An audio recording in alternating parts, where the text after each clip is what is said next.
Good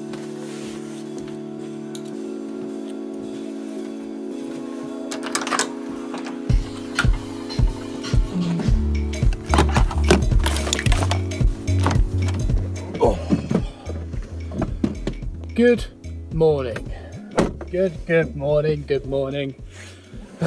It is now 5:30 in the morning. It is time for me to start my week, and I thought I would do the journey of my week and do the Q&A at the same time, because I thought it would be more interesting taking you on a journey rather than just sit there behind my workbench answering your questions with like a bit of paper up and down and things like that. It's just a bit pointless. So yeah, this is my week. This is the Q&A. So a quick idea as to how my week works.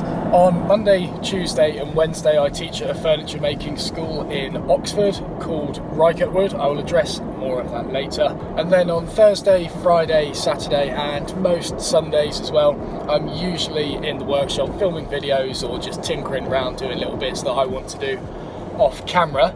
And then with the editing I interlace that between those and work in the evenings wherever and whenever I can, trying to maintain a social life at the same time, which is usually quite difficult. So we start today's commute from Bristol. Bristol is where my girlfriend lives, and that links quite nicely into the first question. When will your girlfriend be doing more projects with you in the future? So my girlfriend's name is Rosie, and she helped film with me last year, I think it was, when I was building the bass guitar, and we had a right old laugh in the workshop. It was really good fun, and it's definitely overdue her coming back into the workshop and getting on camera or something like that. She occasionally comes in every now and then to make a pen or something like that on the lathe, which is just a nice easy little project for her to do, and it just keeps her busy while I'm in there doing other stuff as well. So in terms of doing projects together, Rosie she's very hands-on with all sorts of crafty things. Like, as long as it involves some sort of creativity, whether it be physical or digital or whatever, she's all over it.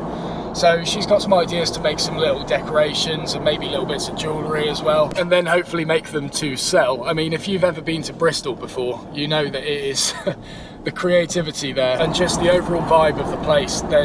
It lends itself so well to selling little handmade items like that. So that's the kind of project we have plans with Rosie in the future. Don't know when it's going to happen, but it is going to happen.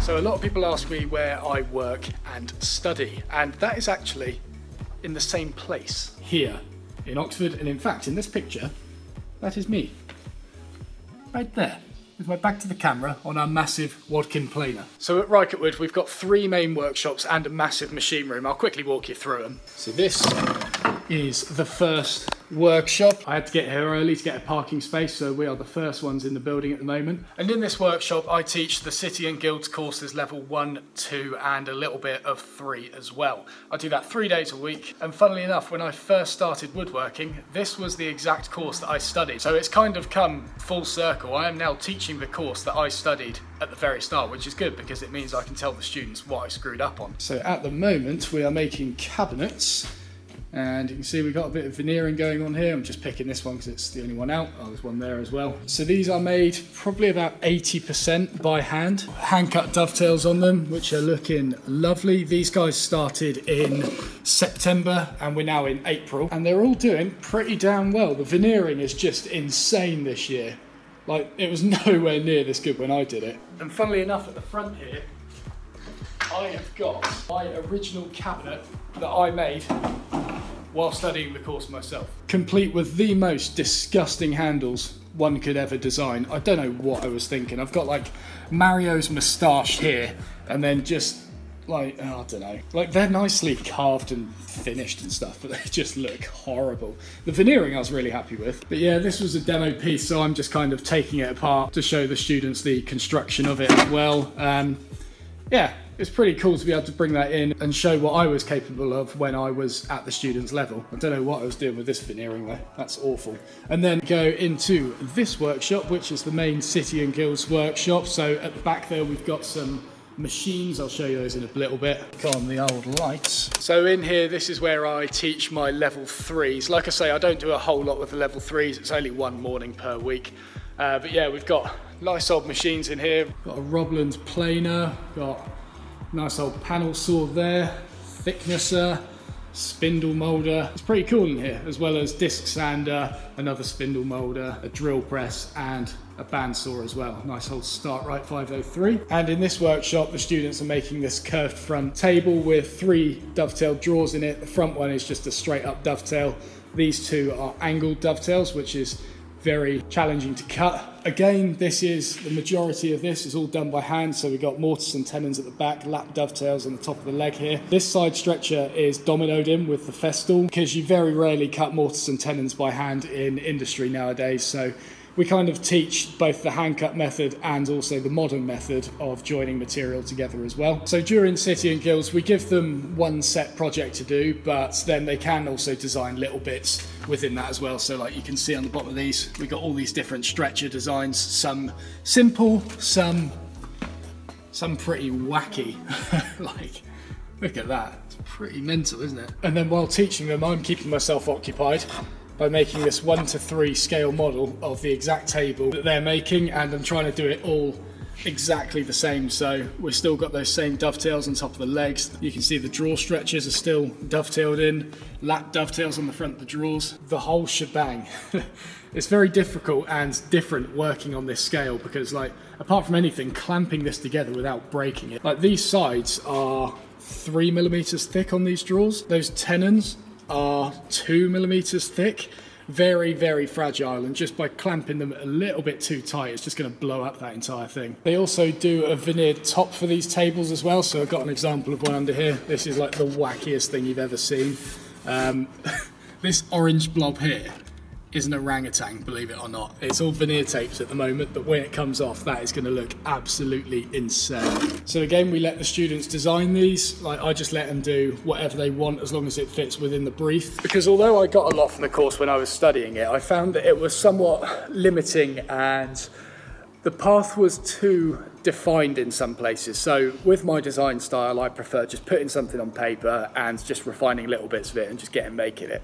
Whereas sometimes you are forced to do designs that you're forced to refine things too much and steer away from your original idea. You know, some people just come up with something and then put it on paper, that's what they want to do. By having to develop and change things and stuff like that, if you put your original design on paper and that's something that you really like, you have to start developing it and it starts going away from what you actually originally thought. And sometimes this takes you on a better route. I'm not gonna dispute that at all. For me, when I come up with something, that I tend to get very attached to that, and I don't like to develop it too much. I like to refine it and, you know, change little details in it here and there, like add a chamfer here and add a shadow line and stuff there, but overall, the overall piece stays the same, and that is what I'm trying to open up to the students here. I want those of them who like to develop things, I want them to do that, but then the ones who aren't very good at doing that and their brains don't work that way, I want them to be able to do that as well. I don't believe people should be forced to do something that they don't want to do, like, especially as this is an educational establishment. It's not like we're working with clients or anything like that. I don't believe students should be forced to do anything they don't want to do. And that, like these veneer designs, that one with the orangutan, that's going on top of a American black walnut table. Some people will think that looks really tacky, and in all honesty, it's not to my taste, but at the same time, I think it is absolutely awesome, the fact that he is doing that. Apart from the fact he's absolutely nailed the execution of it. He's doing what he wants to do, and if I came along and said, you shouldn't really do that because it doesn't fit with the overall traditional look of this American black walnut, you should put some like nautical star on the top of it or something like that. It's been done before. Like, just experiment, have a bit of fun. Anyway, I think I spent too much time in here. Let's move to the next workshop.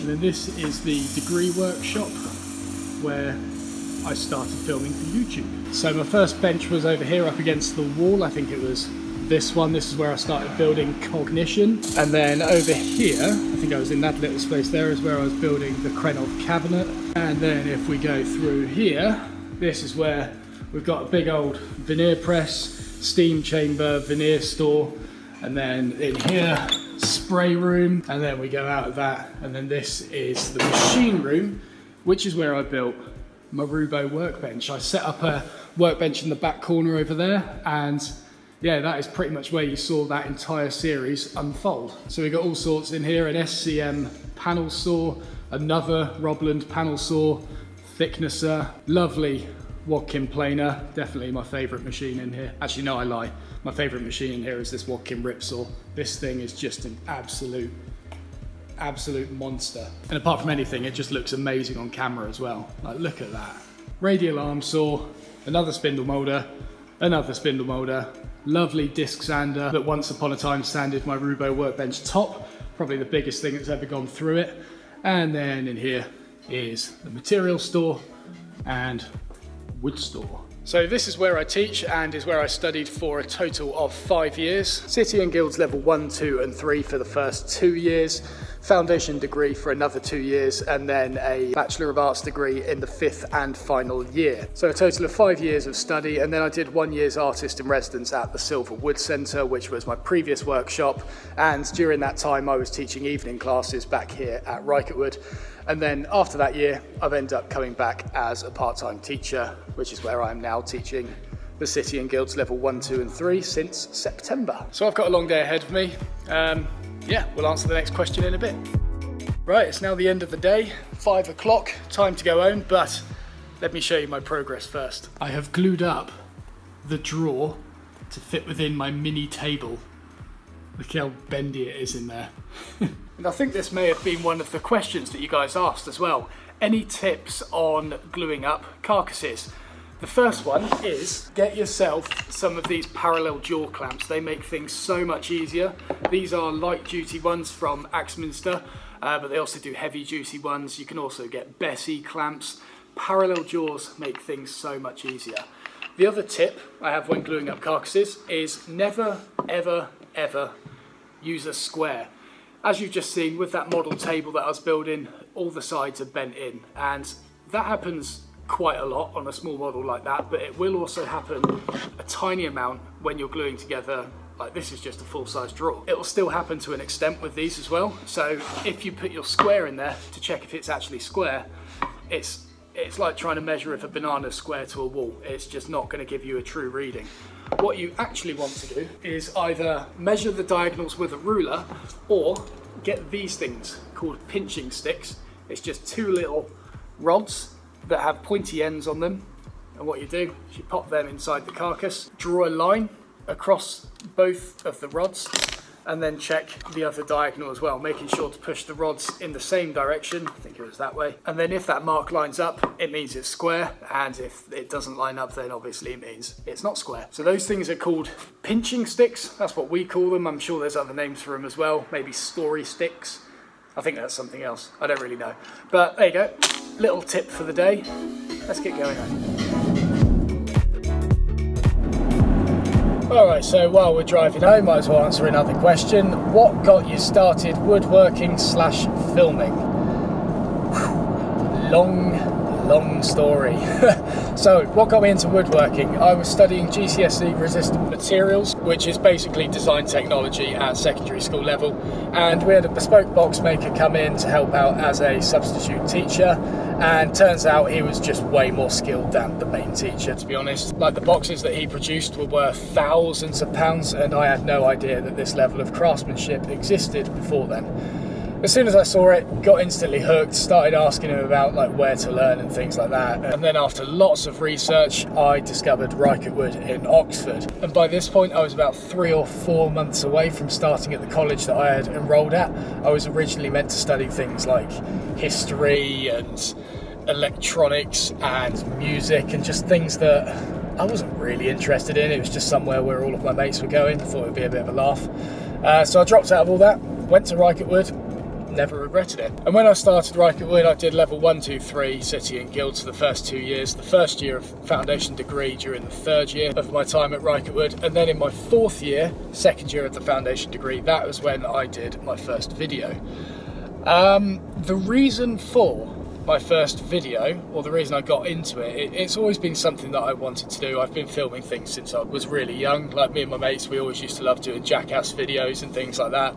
Loved filming and just loved capturing the memories of things like that. But what got me started in woodworking is I was in a very long-term relationship up until that point, about 5 years, and all of a sudden that just kind of went, and I wasn't in the best place after that, and I don't know, I kind of just thought I'd rather be constructive rather than destructive when I was in that mindset. And like I was so low that I just kind of thought, do you know what, by starting this I've got nothing to lose. If people take the piss of me, then so be it. I really don't care by this point. I'm just going to do it. And turns out it worked out pretty well. It turned out to be the best thing to help me get through that difficult part of my life. And a side effect of that is that I can kind of look back on that time of my life and think, actually, I'm kind of glad that happened. I wouldn't be doing this if that hadn't have happened. So yeah, very grateful for that. That is how I got into woodworking. That is how I got into filming. Weird story, eh? Weird story.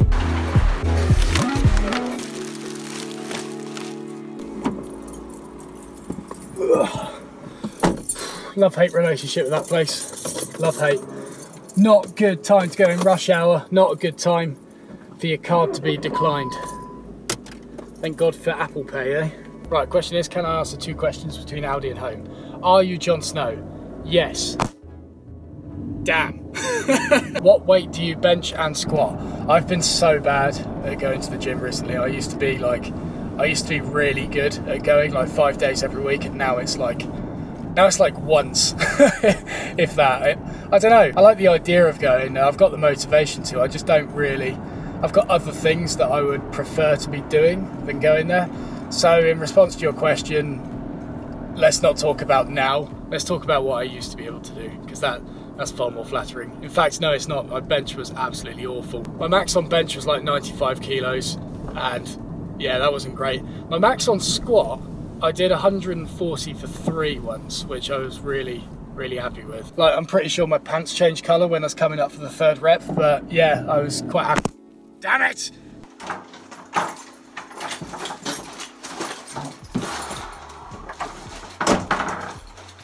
Another question.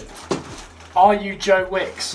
The answer to that is no, but that dude is a huge inspiration to me and is pretty much the only reason as to why I know how to cook. So if any of you are uni students, I recommend this. It's a pretty good book. Well, actually the one with the red cover is a bit easier. This is a bit more difficult. Here's a question that I really like. Are there any projects that you want to do but feel slightly out of reach?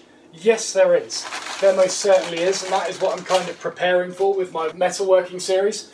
I've had this desire to make an infill plane at some point. I absolutely love the Sauer and Steiner infill planes and Holty planes and just all those ones with the metal soles and an exotic wood infill in it. I think they look absolutely beautiful, and I love the idea of like one day having an entire toolkit made of just tools that I have made myself. I think that would be so rewarding, and then try and make like a tool chest to store them all in, bespoke fitted, and have basically my own Studley tool chest. Is it Studley? Studley? I don't know the name. I'll put a picture of it up. It's amazing. I like the idea of like, after I'm dead, that was very morbid. I like the idea of leaving a legacy behind, of having a tool chest. I just want to do what Studley did with the tool chest. I think that's really cool, really cool. That's an absolute disappointment. I've just bought, what's that Baby Bell? The Baby Bell Light. Ugh, so dry. So I thought this is a pretty cool question. Did you make your intro yourself? Slash, where did you get it? So my intros I've always made myself, which is very tedious. I make them on Adobe After Effects. My current one took me an entire day to make because I'm by no means a professional at Adobe After Effects whatsoever. I've kind of got to grips with Premiere Pro because that's what I use to edit all my videos, but After Effects is just, that program's just mental. absolutely mental. I have no idea where to even start in terms of mastering that. But basically my intro is heavily inspired, very heavily inspired by Peter McKinnon's intro. Peter McKinnon is a filmographer, filmmaker, like, you know, various titles like that, photographer, and his intro is just really good, and I've always loved it, and I thought, I need an intro like that. I like this guy's energy. I feel like I try and portray the same energy in my channel. I feel like I need to have something similar, and I basically just went and recreated it with my face instead of his. I'll show you what it looks like because it's pretty mental. And I've also got the Turning Tuesday intro here as well, which is also one that I made. So this is what my intro looks like. We've got the layers down the bottom here. It's quite a few layers. It's very messy as well. A lot of it's just sort of like flashes and things like that, and I've lost some of the footage since because I've been moving stuff around, so apologies for all the pixelated stuff. These like particles flying across, they're very, very quick. You can see they're sort of like squares and things, and then it happens in the next shot as well. All these square bits, heavily inspired from Peter McKinnon. He does all that in his videos.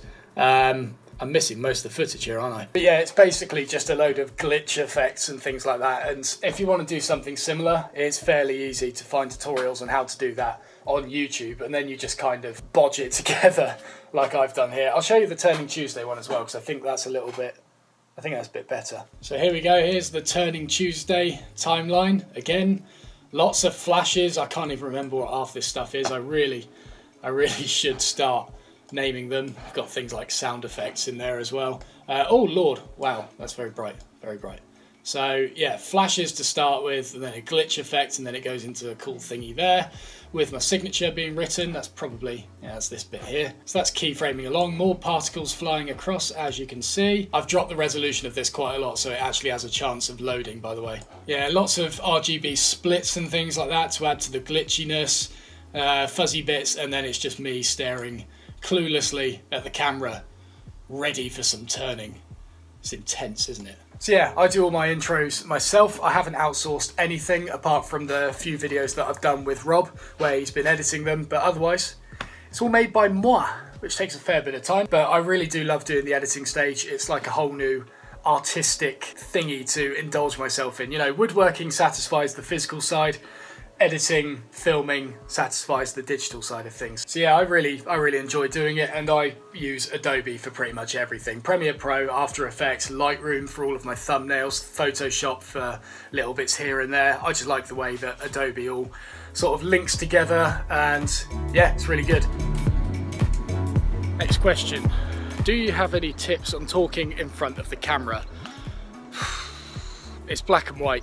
It's either do it or don't. I don't think there's any tips. The easiest thing to get started is to just get started. I mean, I'm really uncomfortable at talking to the camera in front of people.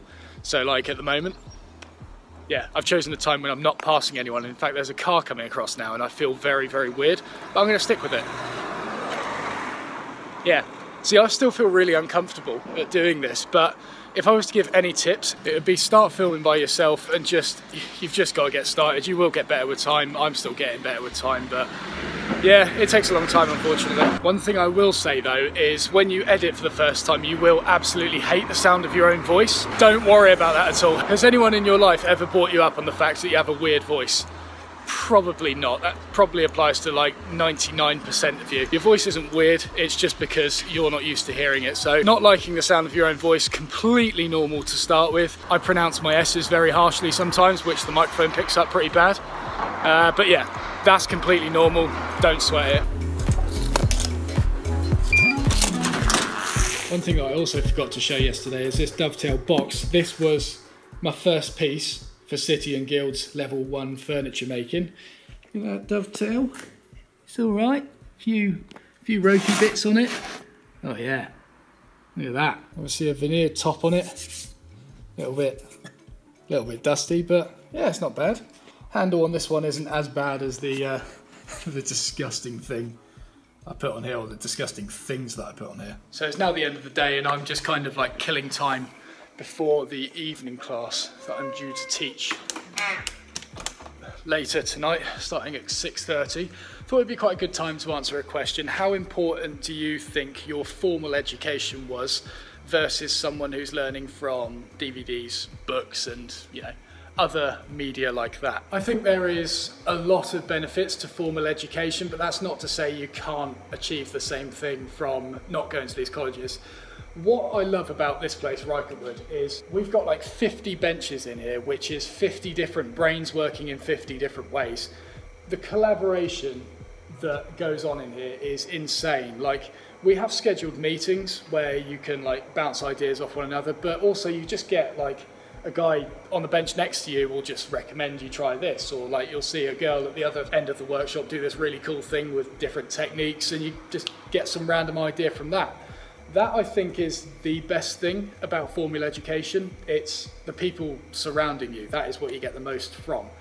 But there is also the added benefit of you're in a dedicated place to learn and try different things, which is what I was saying earlier about the people in my level 3 course who, although there's like traditional designs and stuff you should be following, I want them to do what they want, because I think, seeing as they're in an educational establishment, because they're not working to a client's brief, it makes sense to capitalize on that in this environment and do it. So that is the two main benefits, I think, for a formal education. It's the collaboration and it's the space to do what you want to do, and you have the time to experiment to do that. And in fact, I have just thought of another example, and that is, or another benefit, sorry. The benefit is you have got someone watching you while you work. Like, I'm going to use this as a cliche example. World champion boxer, best in the field, that they like, just the absolute best, no one better. They still have a coach. Why should you coach someone who is obviously better than you? It's because they can see things that you can't see in yourself while you're doing that task. So with woodworking, you can learn from the books all you want, you can learn from the DVDs, but it's just you're watching your hand from this perspective while you're cutting that joint, whereas you've got someone over there watching you from that perspective, and they might be seeing something that you can't see whatsoever. Having a trained eye watching you is very beneficial, and you can get that. You don't need to go on long courses to get that. Like the evening classes I teach, I can usually pick up on bad habits in the first lesson. Sawing is quite an easy example to give, but it could just be as simple as like clamping stuff in the vise. Like if I was wanting to chisel into this bit of wood, there could be someone, I don't know, clamping it there and then trying to chisel into this area here. It's going to be buckling up and down, but that might have been something they've been doing for absolutely years. Yes, it will get the job done, but at what expense? Your arm hurts, it's a lot of effort, and it's just going to be a bit tiring.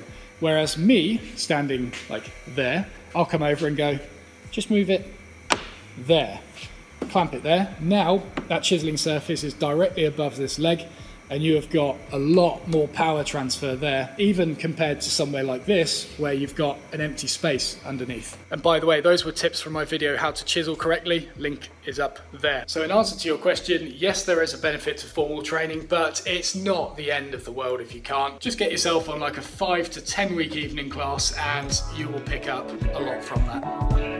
So I've now got an evening class to teach, but I just want to show you something real quick. I've got to be a tad quiet because there is a lecture going on at the moment. But some people wonder where I get my love of OSB from. Wood did it. Blame them, wasn't me.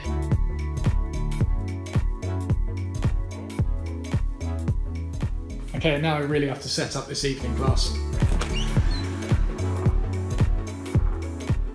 Normally this is my time where I'll treat myself to a KFC or something like that, but I'm not really feeling it tonight for some reason. I think I'm just trying to show off to the camera, like, yeah, I cook every night, I always eat healthy, I don't eat fast food. I eat fast food once a week after an evening class because I have definitely earned it. And what else than KFC?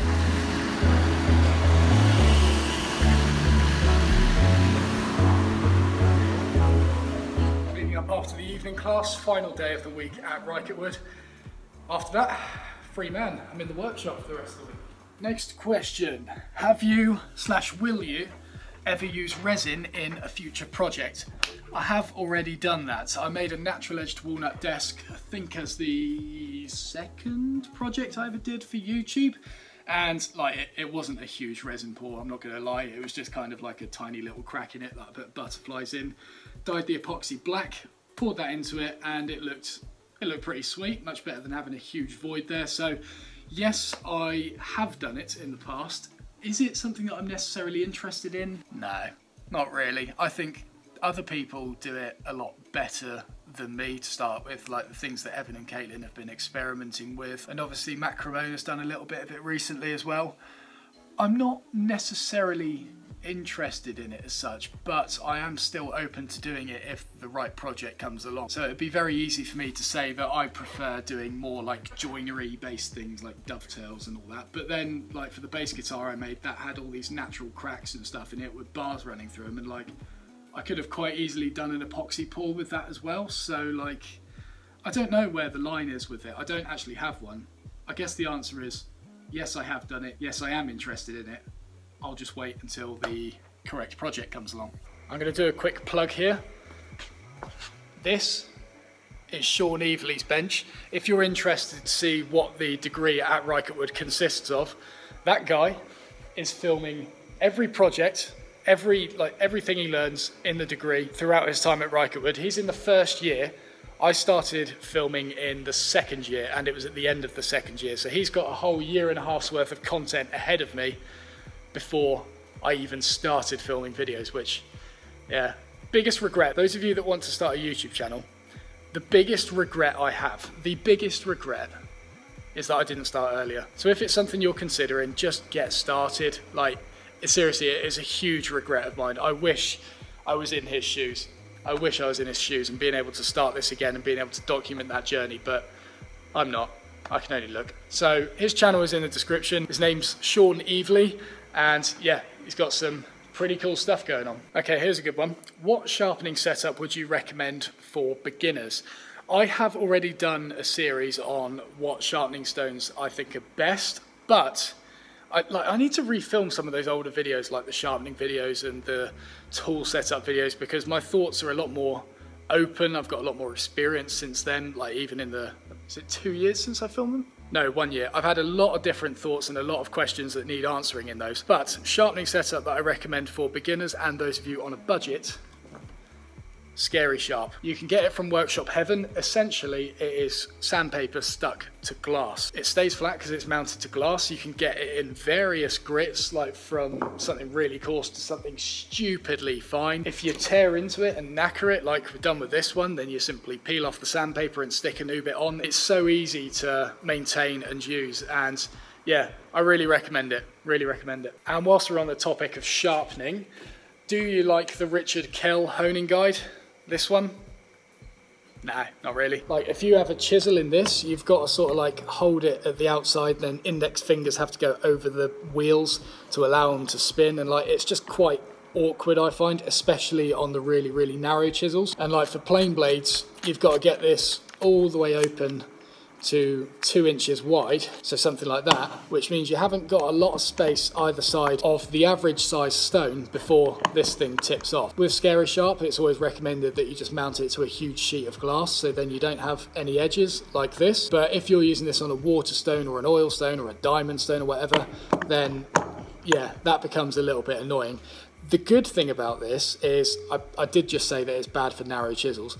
The good thing about this is when using narrow chisels on it, it does keep them perfectly square. Whereas if you get one with a single roller underneath, it's got the chance to tip. So it's a bit hit and miss for me. As I said in my previous sharpening videos, I like things that are quick and efficient. Is that the same thing? Probably, I don't know. I like things that are just quick and get the job done, and for me that is a side clamping eclipse style honing guide, either the basic one that you can get from pretty much anywhere, like the Axminster Rider one, or a really nice one like the Lee Nielsen one that has like attachable jaws and stuff like that. Side clamping eclipse style honing guide I really like. And another budget based question, what tools would you recommend for people working on a budget? So basically another way of asking that, what tools are best value for money? I think Quangsheng, which are these ones. Let's grab this one. This is a 5.5 made by a company called Quangsheng. These are sold by Workshop Heaven. Absolutely lovely tools, work really well. All the other ones that I recommend are the Axminster Rider ones. That is not just because I work at Axminster, they do actually work. It's not me being biased at all.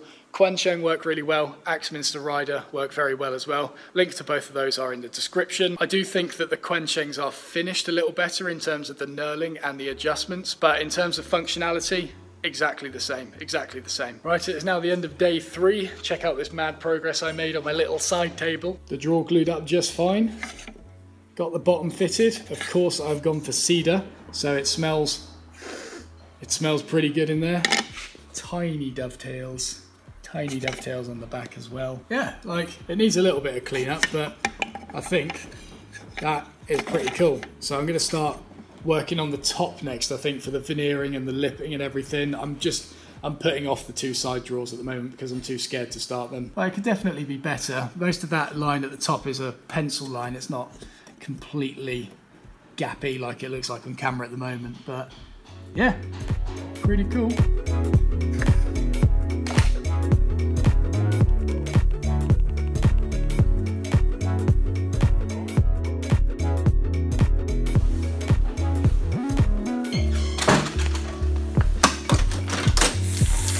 Alright, so we're now here in the workshop at the end of a day filming. I've got Rob in the background.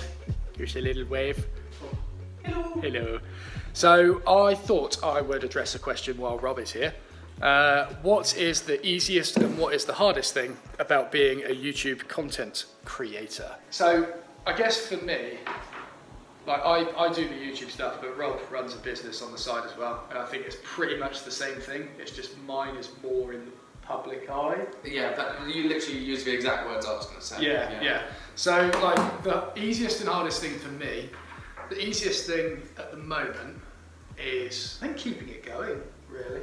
Yeah. Like, I think you've got no reason to stop. It's just like just continue because you enjoy it. Yeah, like I'm so heavily invested by this point as well. Obviously with you, that's true. The channel's taken a cool direction, so that's like a massive motivation.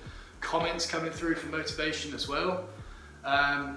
Yeah, like the easiest thing is keeping it going at the moment, and the fact that I'm experimenting with metal as well makes it pretty fun. The hardest thing is essentially stopping doing it. Social life, giving yourself a break. Yeah, no, that is literally the most difficult one. Yeah. Giving yourself. It sounds like a really weird concept to, I guess, a lot of people who don't work for themselves, but when all you can think about is your own progression and your own development, then as soon as you stop doing your own progression and your own development and maybe just sit down and enjoy a movie or a TV series, you immediately feel guilty. Yeah, you feel unproductive. Yeah. 100%. It's a weird mindset. It's what a waste of time. Yeah. Enjoying myself is. Yeah, and I hate telling people that because it seems like you're just sort of showing off or like you're being quite. Yeah. I don't know, like, yeah, no, I love working, I don't have any time myself. Like, it's not like that though, it's... No, it's actually a little bit worrying, to be perfectly honest, because it's a mental state of mind that you feel trapped in. Yeah. You really desperately want to enjoy these other things. Like, there's the whole reason why we do so much work is to be able to enjoy our free time, but we don't give ourselves free time because we know we've got to progress in our work. Oh God, yeah. The other part of that is I do count work, like work is my hobby. So like, am I giving myself free time by doing this? I don't know. Like sometimes, I did it in an Instagram story recently where I just said about sitting in my workshop. I enjoy spending time in here. I literally sat on this bench, not doing anything, but that was my chill time. Okay, were you not doing anything, or were you actually still thinking? Were you still planning? Were you still... No, I don't think... You were just... I think, well, that's why I did the story, because I just had this sort of momentary... Oh, you hit Zen, it's what I did. Or Nirvana. Yeah, Nirvana, yeah. I was just sort of like, it kind of clicked that this is my space. And I guess it wasn't momentary, but... Yeah, in fact, I said it, like, in the video, I'm so used to it just being work and work and work and work while I'm in here. But having that momentary thing was kind of like, holy crap, this is my area. And then I think I went back home and started editing. That's it. Well, that's it. It's so easy to forget to take those moments and to just think, I can enjoy the work I do, I can do it non-stop, that's fine, but appreciate it and switch off sometimes in order to appreciate it. Yeah. because in every free passing moment I'm trying to think of the next step, next thing I've got to do. There's so many things in my timetable that I don't write down and have all in my head, which is probably another issue. Yeah. But it goes downhill rapidly. But I have thought of the biggest difficulty for me personally, and the YouTube stuff, is, I mean, I create music videos as well. And so for those clients, it's very easy to say, right, here's the draft of the video, tell me what you think. If you don't like it, we'll adjust it, and there's normally quite a few iterations.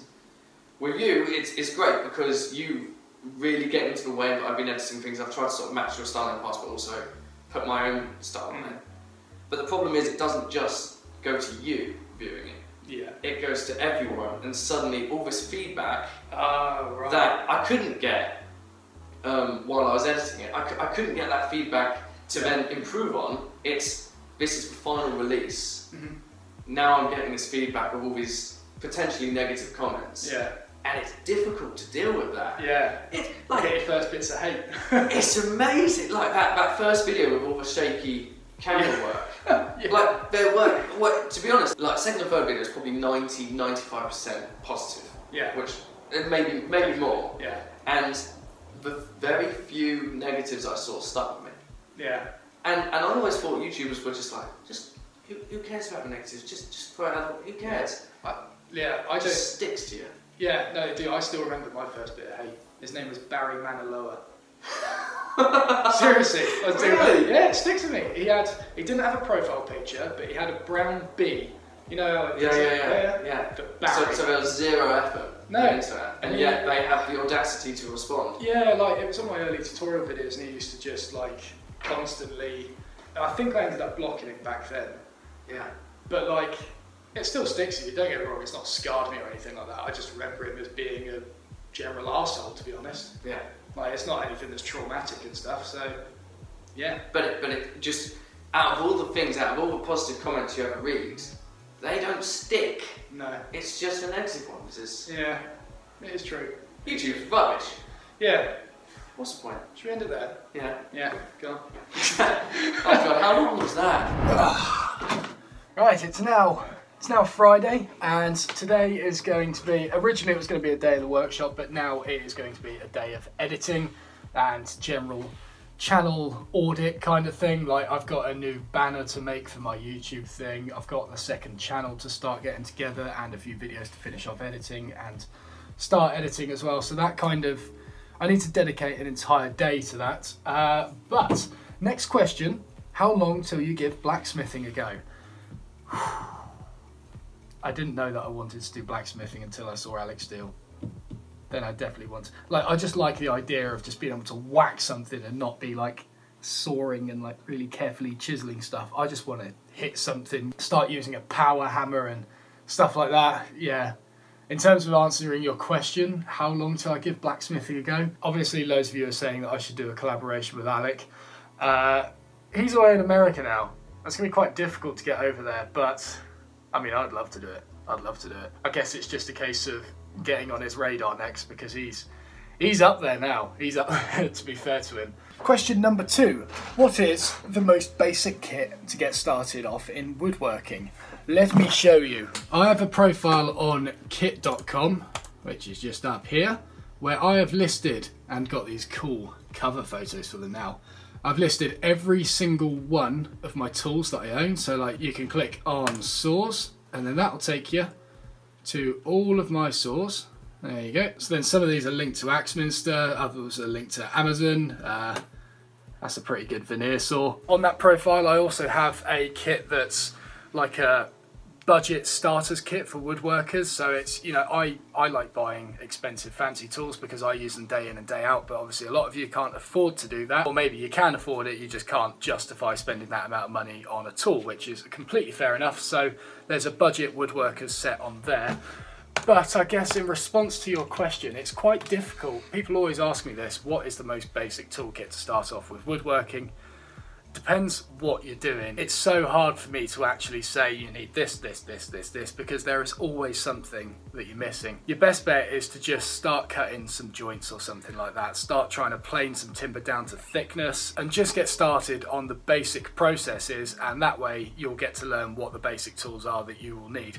So in order to find that out, I would just recommend going back in time a little bit to my playlists and then going down to my hand cut joints playlist. So then in here, there's a video on how to cut all of these joints, and I will be adding to this soon. You can also go to my project section, and then I don't know why that's there. You can also have a look at these playlists, how to make a chopping board using only hand tools. So that's quite a good project with dimensioning timber and stuff like that. So those of you asking how to plane timber square and parallel and stuff without the use of a planer and thicknesser, that is an amazing series to watch.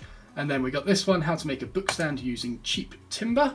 So you can kind of see it finished there.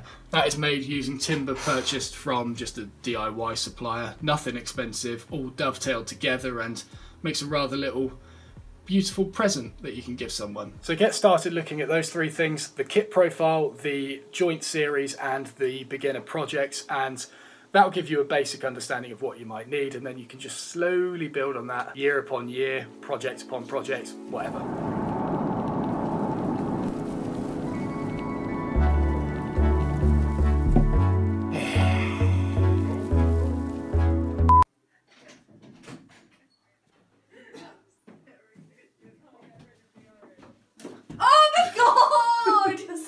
Okay, so Saturday was a little bit of a write-off with the Q&A. Basically, I just went into the workshop, did a few bits. My housemates came along as well and started making some stuff, which was good.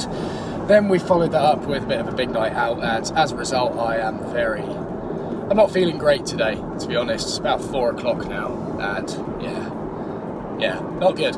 But we will continue with the Q&A. So, next question, what are your dreams for the future? Good question, good question. I like the idea, I don't know, I just want to be able to do what I'm doing now for the rest of my life, to be honest. That's the current dream. Like, I like the idea of being a master craftsman in all sorts of things like wood, metal, leather, I don't know, random stuff, to be honest, random stuff. So yeah, I just like the idea of being really good at doing all those sorts of things and just like living life on my own terms and not have to work for anyone else, and just have this time and have the space to just do what I want and share that journey, which is what I'm doing now. But I want to keep that growing, make it sustainable, and get it to a point where I haven't got to worry about how much income is coming in at the end of the month, because at the moment it's like quite up and down. Some months are alright, some are not so alright. So yeah, it's just kind of like doing what I'm doing now and making it sustainable, I think. And quite possibly the question that everyone is asking me, why do you not have a table saw? Ideally I wanted to answer this in the workshop in front of my power tool workbench, but I'm not really in the state to go to the workshop today. So basically I did a write-up on this on my website about 2 months ago, I reckon. Completely forgot to post it, and yeah, like, it's been up there for ages. So I have put the reasons as to why I'm not using a table saw in that article and why I'm using the power tool workbench instead. So there's a link to that in the description if you're interested. But yeah, like, it's purely an experiment. I've used a table saw for years with woodworking when I was training and stuff like that. And I recognise it as being convenient, somewhat versatile, but for the amount I use it, as you see in the blog post, it's just probably not worth me having one, and I just want to try other things, and then if it works out, then those of you who are toying up between a table saw and a power tool workbench, you'll know how I fared and why it might suit you better. Like, my brain's not working today, my brain's not working. I think I'm just going to get started on some editing, and then I will call it there for this week. So I think this Q&A was a pure experiment, to be honest. I didn't really know where it was going. I thought I'd try and do it throughout the week, and it turns out that's quite difficult because, you know, I work quite long hours anyway, and then trying to do a Q&A between those bits, which is basically my free time, it's difficult. So for that reason, I do apologise if I haven't answered as many questions as I'd hoped. This is a fun experiment either way. It was nice to go back to some, like, the ropey format that I started off on YouTube as. And by the way, another question that I do get, and like, this isn't one that you asked in the Q&A, but it's one that I do get quite a lot. How do I start a YouTube channel with no equipment / filming equipment and things like that? This whole video has been done on my iPhone because I don't want to carry around a DSLR and start talking to it in public and things like that when I'm answering these questions. It's a lot easier to just do it on your phone. Picture quality's fine, the audio's really good. Like, you don't, let's be fair, 90% of us, maybe even more of us, have a smartphone now. It's so easy to get filming on them and just start putting stuff out. So no excuses with that, unless you're one of those people who still has the old Nokia brick phones. But yeah, there we go. I hope you enjoyed the video. Don't forget to subscribe if you haven't already.